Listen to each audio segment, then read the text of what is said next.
At first glance, it looks like paradise. The majestic Mount Fuji stands tall, touching the clouds, but at its base, there lies a green ocean that holds a dark secret.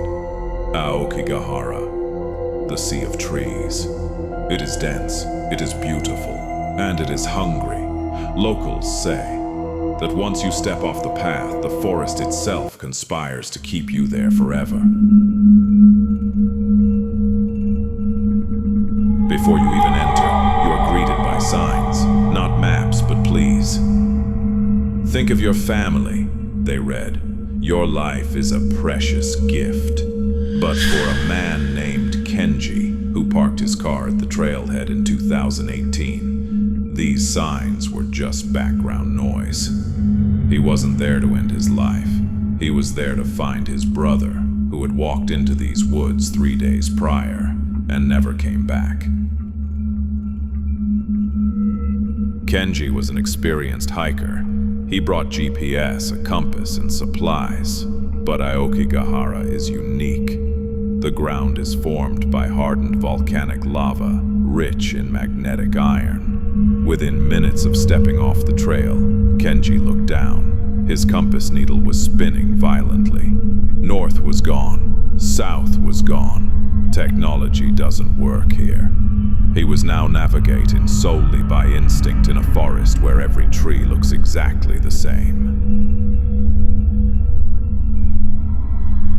As he pushed deeper, he found the ribbons, long plastic tapes tied to trees. In Aokigahara, people use these like Hansel and Gretel, marking their path so they can find their way back out if they change their minds.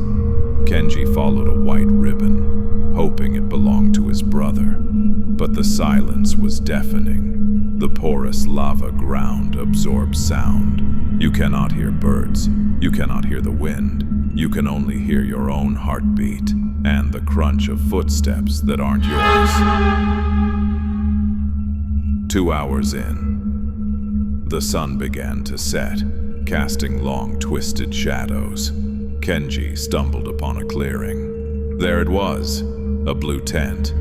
It was old, covered in moss, but he recognized the shoes neatly placed outside. It wasn't his brother's. It belonged to someone else, someone who had been here for months. Kenji shouted, "Hello!" No answer. He unzipped the tent.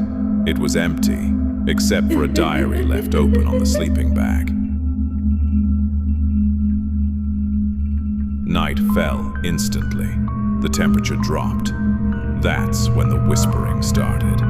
Not from the wind, but from the trees. In Japanese folklore, we call them yurei, spirits who died with anger or sadness. They can't leave the forest. Kenji felt cold hands brushing against his neck. He turned around, shining his flashlight. For a split second, the beam caught a face, pale, hollow eyes, staring right at him from behind a cedar tree. It wasn't his brother, and it wasn't human. Kenji didn't think. He ran. He abandoned the search, sprinting blindly through the tangled roots. He could hear laughter echoing behind him, getting closer. He fell, scraped his knees, and got up again, fueled by pure adrenaline. He saw the lights of the passing cars on the highway. He burst out of the tree line, collapsing on the asphalt. He survived. He never found his brother.